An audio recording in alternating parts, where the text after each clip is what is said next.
معزز محترم قریشی صاحب،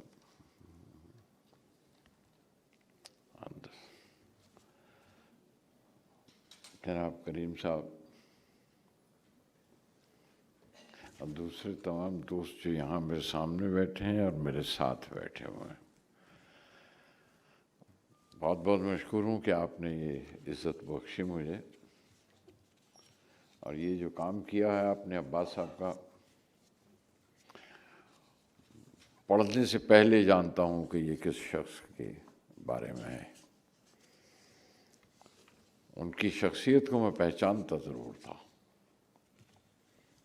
اور وہ یہ بھی خوش قسمتی ہے کہ مجھے ان کے دور میں تھوڑی سی تعلیم ملی، وہیں سے ہمارے استاد کی جگہ تھی، اور استادوں کے ساتھ رہنے کا موقع مل جائے تو بڑے خوش نصیب ہوتے ہیں وہ لوگ کہ اس دور میں ہم بھی تھے۔ میں تقریر کرنا آپ نے دیکھا ہوگا نہیں کر سک پاتا، تو میں نے کچھ صفحے لکھ لیے تاکہ میں وہ پڑھ دوں، جس میں بات کہہ لوں اپنی۔ لیکن آپ نے جس طرح بیان کیا ہے عباس صاحب کو، یہ بالکل صحیح ہے کہ ان کی نظر، ان کا اور نظریہ دونوں بہت وسیع تھے، انہیں اور ایک انرجی ان کے اندر ایک کمال کی تھی کہ جو افق، جو ہورائزن انہیں نظر آتا ہے وہ وہاں پہنچ ضرور جائیں گے۔ لیکن ہورائزن ایک عجیب چیز ہے کہ جب آپ وہاں پہنچے تو وہ ہورائزن اور آگے جا چکا ہوتا ہے،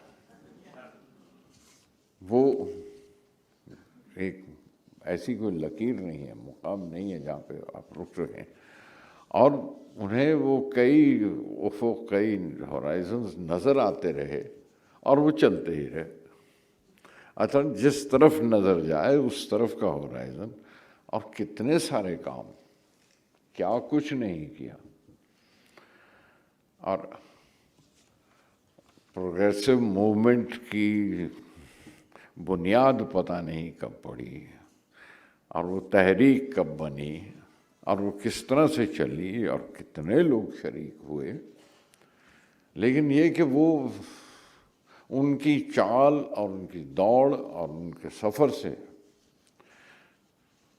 میں محسوس کر سکتا تھا کہ یہ ترقی پسند تحریک ہے کیا، یہ پروگریسوزم اور یہ پروگریسو موومنٹ کیا ہے۔ وہ ایک شخص کو دیکھ لینے سے محسوس ہو جاتا تھا۔ آپ ملے نہیں، سب تو نہیں ملے ہوں گے، کچھ لوگ ملے ہیں آپ۔ اچھا، میں سیدہ آپا کو چانسلر آپا کہا کرتا ہوں، یہ مجھے چانسلر تھیں جب ملی تھیں حیدرآباد میں، تو میں تب سے انہیں چانسلر آپا ہی کہتا ہوں۔ تو چانسلر آپا کی ملاقات کتنی ہوئی ان سے نہیں معلوم، لیکن اگر آپ عباس صاحب سے ملے ہوں تو کیا ہو، تو میرا کہنے کا صرف یہ ڈھنگ ہے کہ دفتر میں ملے ہوں تو آپ کو یاد آئے گا کہ ان کی کرسی مسلسل ہلتی رہتی تھی، اور وہ بے چینی اور ساتھ میں ان کا کام کرنے کا ڈھنگ، اور پورے ماحول میں ایک حرکت رہتی تھی۔ اور دفتر میں اگر ملے ہوں آپ تو یاد آئے گا کہ ان کی کرسی ہلتی رہتی تھی، اور ایک حرکت پورے دفتر میں محسوس ہوتی تھی کہ ہر ایک چیز ایک جنبش ہے۔ اب وہ آپ سے بات کرتے اٹھ کر کوئی کتاب بھی نکال لیتے تھے، دراز سے کوئی فائل کھینچ لیتے، اور لکھتے ہوئے اگر سیاہی رکے تو پین جھٹکنے کی ایسی عادت تھی کہ بال پین کو بھی جھٹکتے تھے اور پینسل کو بھی۔ ایک عادت ہو گئی تھی لکھنے کی، وہ لکھتے لکھتے اور بڑی تیزی سے لکھتے تھے، اور تیزی سے لکھتے لکھتے اور یوں کر کے پھر سے لکھنا اور پھر یوں کر کے. آپ کو یاد ہوگا ان کی جیب میں 2 پین لگے رہتے تھے، ان کی سب تصویروں پر ہے، نظر آئے گا آپ کو. اور وہ نب والے پین لکھنے کی روایت تھی اس وقت. کوئی فینسی فرنیچر نہیں تھا ان کے ہاں دفتر میں، بس سیدھا سادہ لکڑی کے بنے پالش کیے بک شیلف اس طرح کے جیسے یہ ہے، اور کچھ بینت کے بنے ہوئے جو جوہو پر اگر آپ نے دیکھے ہوں، یہ یہاں بھی ہوں گے، وہ بینت کے بنے ہوئے ہیں، وہ کندھے پہ اٹھائے ہوئے بک شیلف بھی اور کرسیاں بھی اور موڑے بھی بیچنے والے جاتے ہیں. تو بس اس بینت کے بنے ہوئے کچھ جو جلدی میں لگتا ہے کہ خرید لیے گئے، کیونکہ کتابوں کے بہت زیادہ ڈھیر لگ گیا تو ایک ان سے خرید کے رکھ لیا، تو اس کے اوپر ڈال دیا سارا، جب تک دوسرا سودا پھر سے جمع ہوگا. میز پر بکھری ہوئی کچھ کتابیں تھیں، اپنا ٹائپ رائٹر لا کے رکھنا، اسے کھولنا اور اسے ایڈجسٹ کرنے کے لیے ہاتھ سے باقی کتابوں کو یوں دھکیل لینا، ایک طرف گر گئیں تو کسی اٹھا دیں. یہ انداز دیکھا ہے ہم نے ان کا کام کرتے ہوئے. اردو ہاتھ سے لکھتے تھے اور انگریزی ٹائپ کیا کرتے تھے. قمیض، پینٹ، جیکٹ نہرو سٹائل کی، اکثر موٹی کھادی کی، جو اس دور میں پاپولر تھی. اب آر کے لکشمن جیسی کالی لکیروں اور چارخانوں والی جیکٹ نہیں تھی. بس اتنا ہی فرق تھا، ورنہ بالکل عام آدمی ہی تھے، عام آدمی ہی لگتے تھے اور نمائندہ تھے ایک عام ہندوستانی کے. اور یہ خوبیاں تھی. اس دوران بات چیت آپ کے ساتھ جاری رہے گی، کرسی ہلتی رہے گی، اور اگر کرسی مسلسل ہلتی رہتی، اگر کسی سیریس موضوع پہ آپ سے بحث شروع ہو جاتی، کوئی سنجیدہ موضوع، اس پہ اگر آپ سے بحث شروع ہو جاتی، تو آپ محسوس کرتے کہ 5 منٹ کے بعد آپ کی کرسی ہلنے لگی.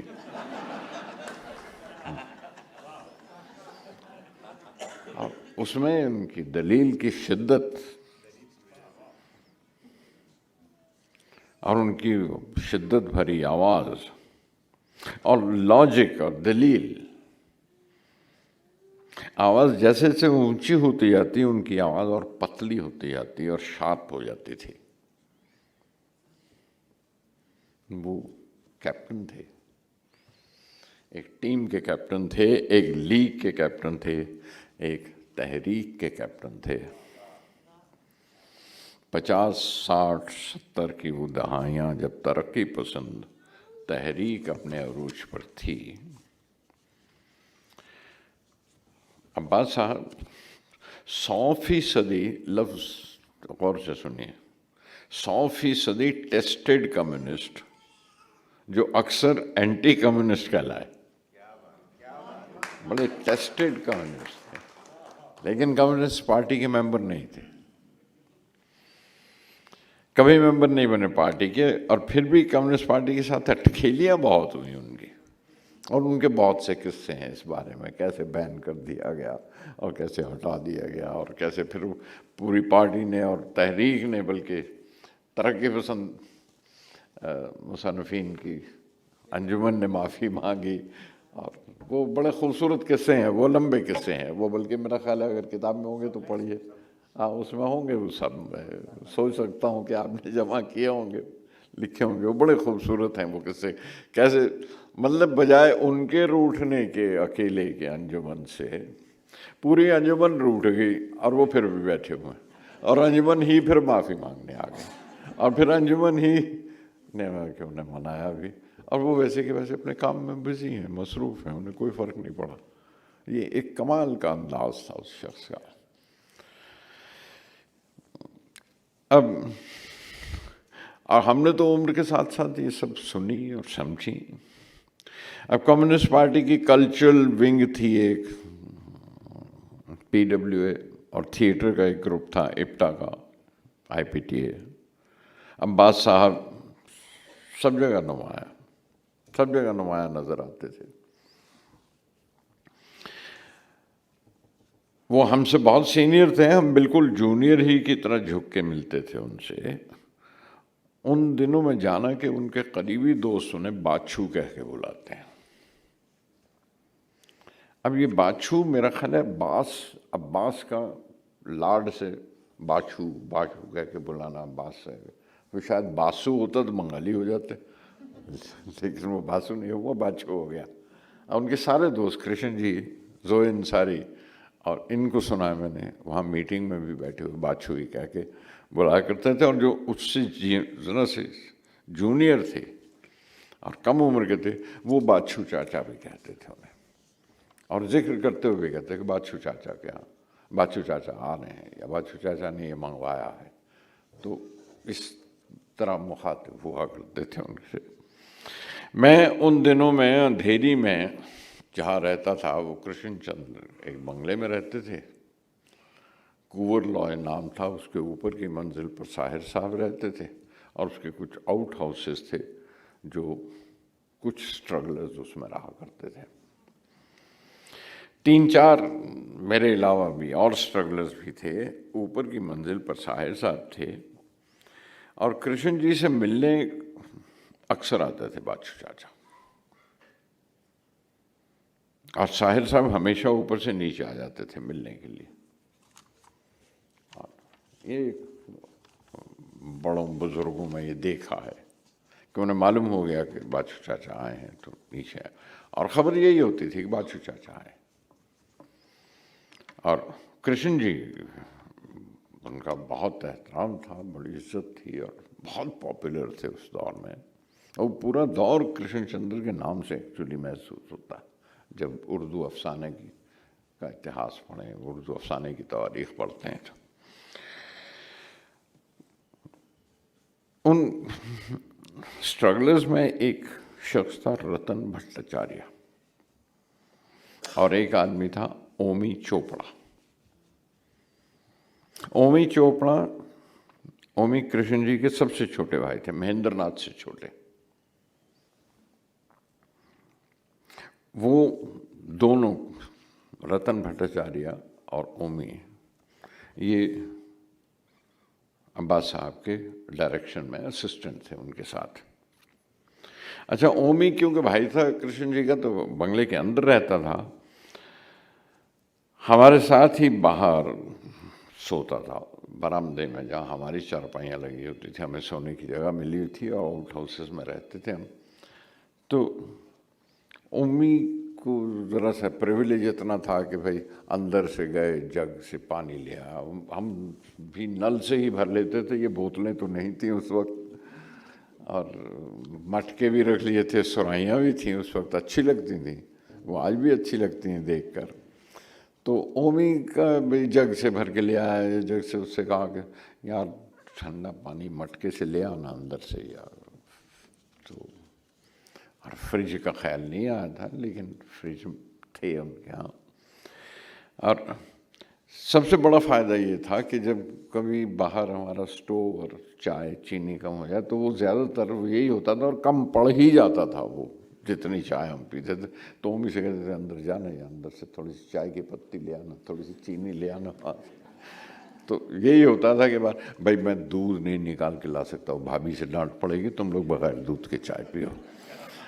تو وہ آج بلیک ٹی آج روایت میں آ گئی ہے, لیکن اس وقت out of need, out of struggle, out of those problems پیا کرتے تھے.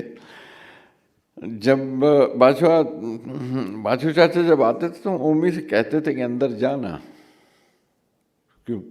باچھو چاچا آئے, تھوڑی دیر ٹھہر جا, رک جا, ذرا چائے وائے لگ جانے دو, بسکٹ وسکٹ آئیں گے, تھوڑے سے بسکٹ اٹھا کے لے آنا. تو یہ اومی ہمارے ایک نمائندہ تھے, ایمبیسیڈر تھے ہمارے کرشن جی کے گھر جانے کے اور یہ سامان لانے کے. نیاز سنسار کے نام سے عباس صاحب کا ایک ادارہ تھا جس کے تحت وہ اپنی فلمیں بنایا کرتے تھے. دھرتی کے لال نام سے جو پہلی فلم بنائی اس میں 3 ادارے شامل تھے. آپ کو دھرتی کے لال از اے سنگ میل, it's a milestone in our history of film making and films. اور شانتنو ہمارے دوست یہاں بیٹھے ہوئے ہیں and he knows how goes the history.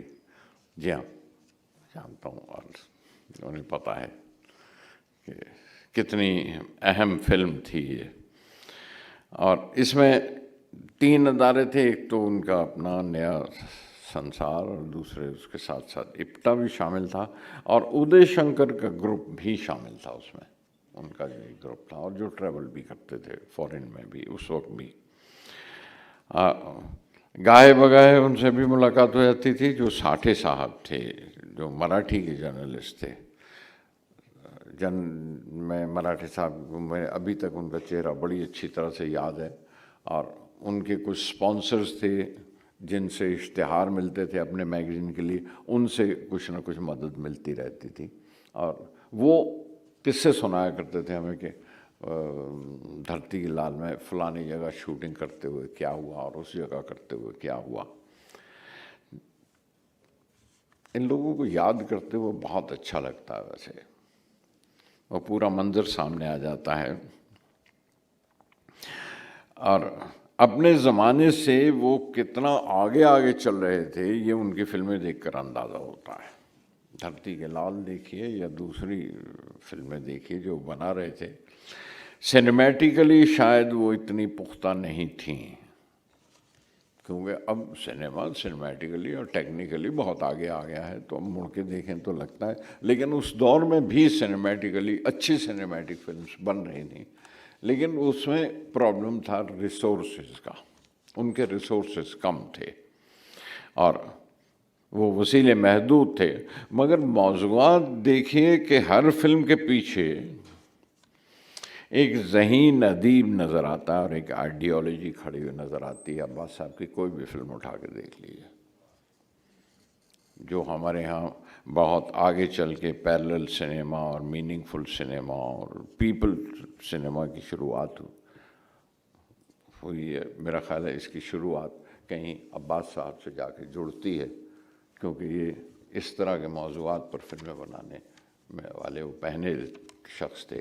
اور صرف یہی نہیں کہ جو فلمیں بنا رہے تھے, جو فلمیں وہ لکھ رہے تھے اس میں بھی اگر دیکھیے تو نیچا نگر فار ایگزامپل انہی کی لکھی ہوئی نظم ہے, انہی کی لکھی ہوئی فلم ہے.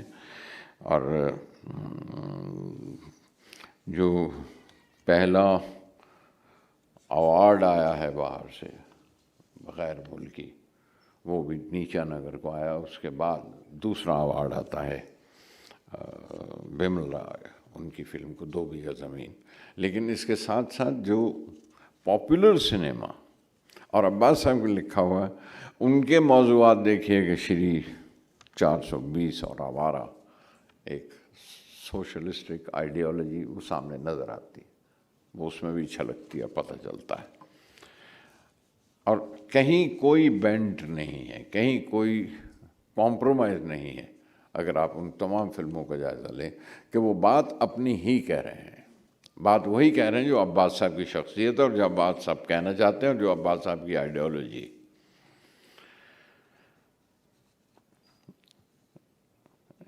لیکن حالانکہ یہ 2 ایوارڈز آئے باہر سے, لیکن ان کی اپنی فلمیں مسلسل غیر ملکی باہر کے فیسٹیولز میں جاتی رہی ہیں. ان کی فلمیں پھر بھی جاتی تھیں اس دور میں بھی. اور یہ اویئرنیس ہمارے ہاں کافی دیر سے آئی, بلکہ ہمارے ہاں پہلا انٹرنیشنل فلم فیسٹیول جو آیا وہ 1952 میں آیا ہندوستان میں, لیکن اس سے پہلے ان کی یہ فلمیں جا رہی تھیں باہر. اور ایک اٹلی کا ایک ایوارڈ بھی ایک انہیں ملا تھا جس فلم کا مجھے نام نہیں یاد, شاید آپ کی کتاب میں مجھے مل جائے گا. یہ اور بنا گانے کے اس دور میں فلم بنائی پہلی, وہ بھی عباس صاحب کی ہے, جس کا نام تھا منا. وہ جس میں کوئی گانا نہیں تھا, تو پہلے بار لوگوں کو حیرت ہوئی کہ ہندی فلم میں اس میں گانے ہی نہیں ہیں, یہ صرف. تو کچھ لوگ تو گئے ہی نہیں اس وجہ سے, اور کچھ لوگ گئے اسی وجہ سے کہ دیکھنے کہ ایسے کیسے فلم بن گئی. تو دونوں پہلو تھے اس فلم کے. مجھے یاد ہے ابھی بھٹاچاریہ کے فلیٹ میں بیٹھے ہوئے کارٹر روڈ پہ رتوک گھٹک نے ایک دفعہ ایک مذاق کیا تھا.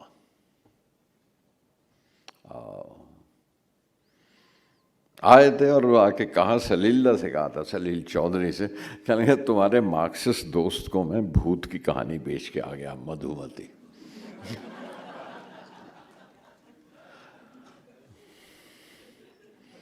حالانکہ عباس صاحب بھی کہہ سکتے تھے کہ غیر مارکسسٹ کو میں نے سوشلسٹ کہانی بیچ دی ہے، شری 420.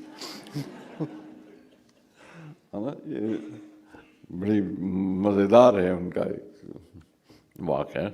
اور وہ دن بہت سخت تھے اسٹرگل کے، اور خاص طور پہ کمیونسٹ پارٹی کے ساتھ جڑے ہوئے لوگوں کے ساتھ. ان دنوں میں ایک فلم اور نکسل واڑی کے جو واقعات ہو رہے تھے اور جو پھیل رہے تھے، اور بنگال میں جو اتنا کچھ ہو رہا تھا، اس دوران میں عباس صاحب نے ایک فلم بنائی تھی نکسلائٹ نام سے ایک فلم بنائی تھی. اجنتا آرٹس میں اس کا شو رکھا تھا. مجھے یاد ہے نرگس جی باحیات تھیں اس وقت، اور اجنتا آرٹس سنیل دت صاحب کا تھیٹر تھا، پرائیویٹ تھیٹر، جہاں پہ پروجیکشنز ہوا کرتے تھے.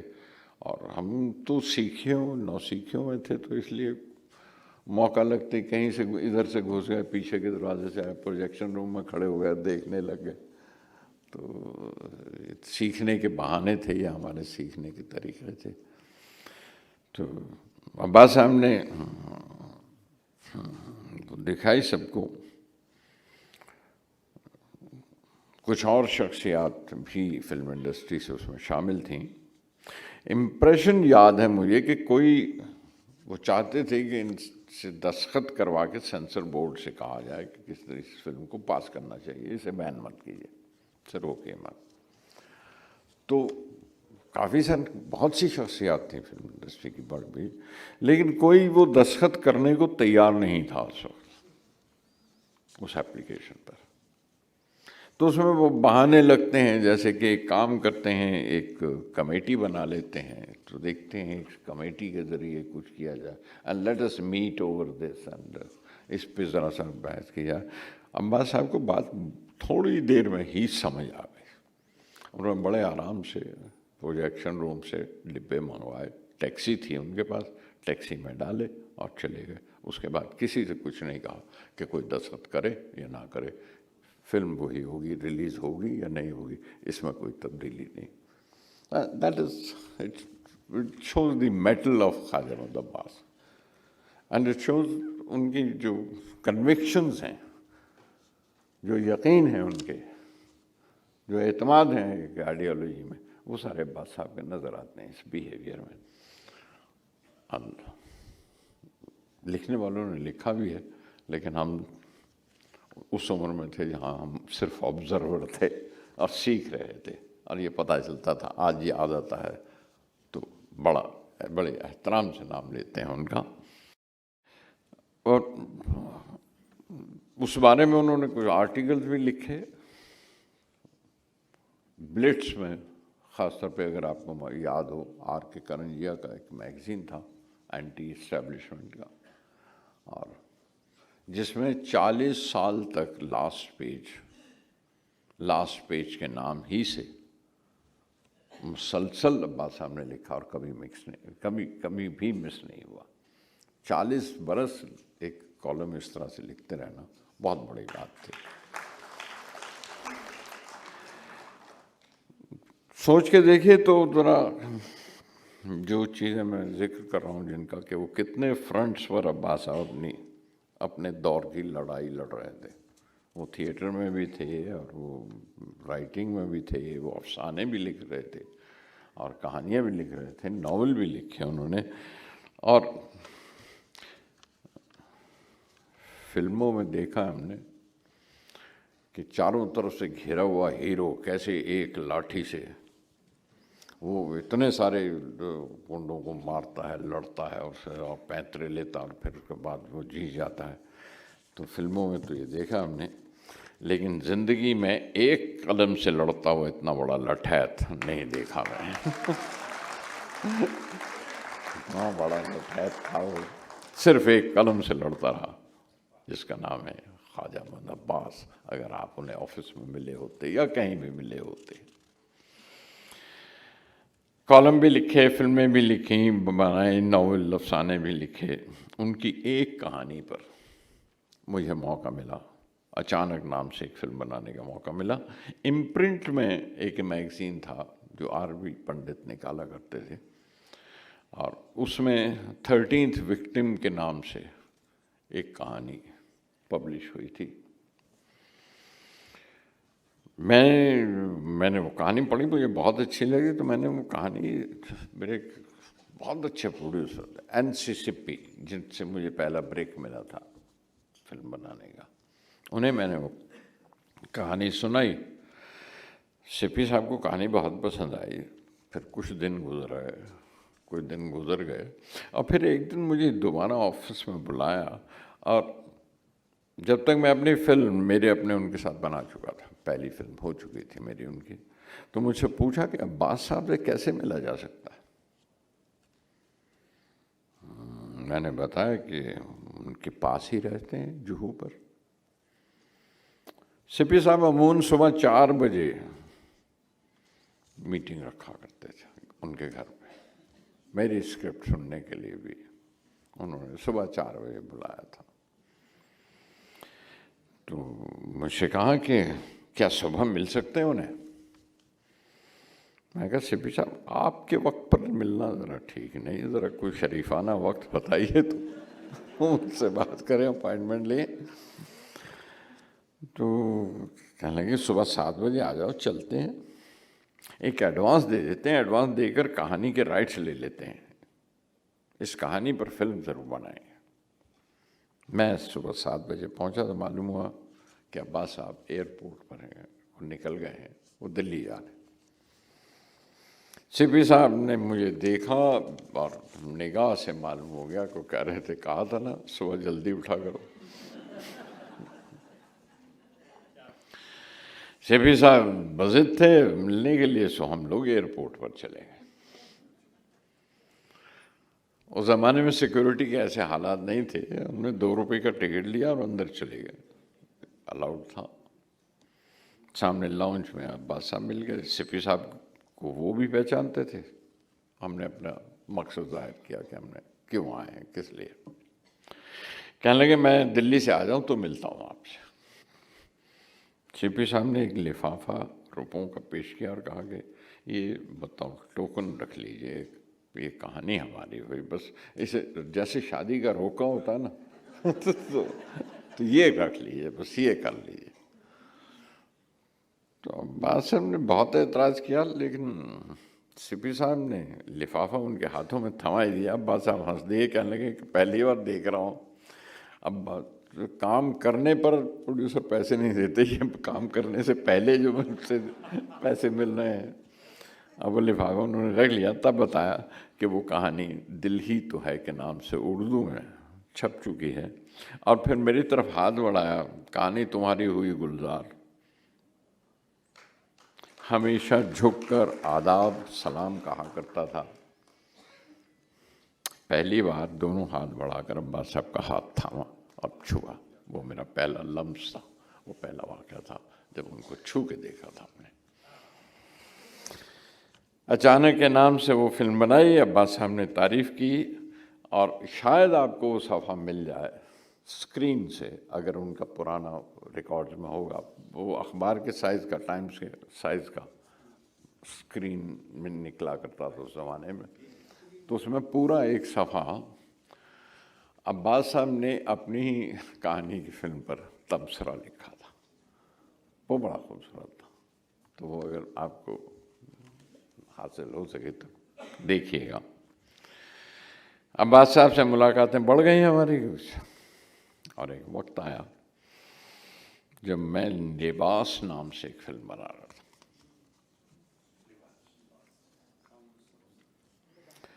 فلم کی زیادہ تر شوٹنگ فلومینا لاج کے ایک فلیٹ میں تھی جہاں عباس صاحب رہتے تھے.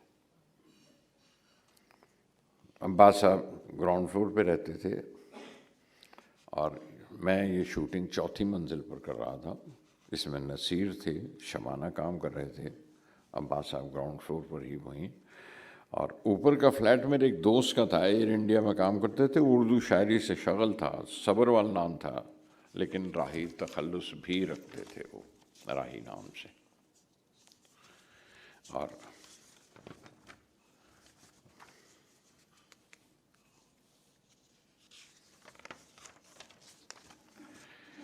ایک روز عباس صاحب کے گھر سے کوئی ایک شخص اوپر آیا چوتھی منزل پر اور ایک لفافہ مجھے دے کر چلا گیا. لفافے پر میرا نام لکھا ہوا تھا.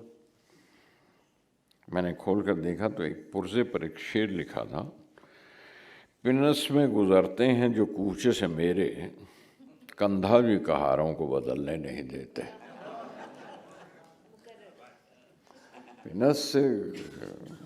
پنس میں گزرتے ہیں جو کوچے سے میرے، کندھا بھی کہاروں کو بدلنے نہیں دیتے. بڑی شرمندگی ہوئی پڑھ کر. میں نے وہ رکا شبانہ کے سامنے رکھ دیا اور کہا کہ عباس صاحب نے آپ کے لیے بھیجا. شبانہ کیونکہ اردو پڑھنا لکھنا نہیں جانتی ہیں، ان کی زبان دیوناگری اس میں لکھتی ہیں، تو اردو نہیں جانتی، تو انہوں نے کیا لکھا ہے میں نے سنایا تو مجھ سے پوچھنے لگی پنس کا مطلب کیا؟ اب مجھے بھی نہیں معلوم. دوسرے مصرے سے اندازہ ہوتا ہے کہ پالکی کو کہتے ہوں گے. بولے تو پھر آپ ہی کے لیے ہے، آپ ہی رکھیے. اس روز کے بعد یہ معمول ہو گیا تھا کہ بلڈنگ میں داخل ہوتے ہی ہم پہلے عباس صاحب کو آداب کہتے، پھر اوپر جاتے تھے. اور اکثر پوچھتے چائے پی کے عباس صاحب بس وہ شارٹ لگا ہوا ہے اور کرنا ہے اور جلدی ہے، ان کو جلدی آنا وغیرہ، کبھی روک بھی جاتے تھے. بہرحال شوٹنگ ختم ہوئی، فلم ختم ہوئی تو ملاقات میں بھی تقریباً ختم ہو گئی. یہ بمبئی میں رہتے ہوئے یہ ہوتا ہے. پھر سنا عباس صاحب بیمار ہیں، ہسپتال میں داخل کیے گئے ہیں. تو راہی صاحب نے وعدہ کیا کہ میں پتہ لگاتا ہوں، پوری تفصیل لے کر آتا ہوں کہاں ہیں، چلتے ہیں ہسپتال چلیں گے. اس سے پہلے کہ تفصیل آتی ان کے انتقال کی خبر آ گئی. اس کے بعد کئی بار راہی صاحب کے یہاں جانا ہوا. ہر بار بند دروازے کی طرف دیکھ کر گزرتا تھا. کوئی کہار نہیں، پالکی نہیں، صرف ایک لفٹ اترتی اور میں اس میں کھڑا کھڑا اوپر چلا جاتا تھا. قریب 1 سال گزرا ہوگا. راہی صاحب کا فون آیا، عباس صاحب کا فلیٹ لٹ رہا ہے، کوئی آیا ہے رہنے اور ڈھیروں کتابیں باہر پھینکی جا رہی ہیں سڑک پر. وہ آخری خبر تھی جو ملی چچا باچو کی. اس کے بعد آپ نے آج آواز دی ہے اور میں حاضر ہوں. شکریہ. Thank you.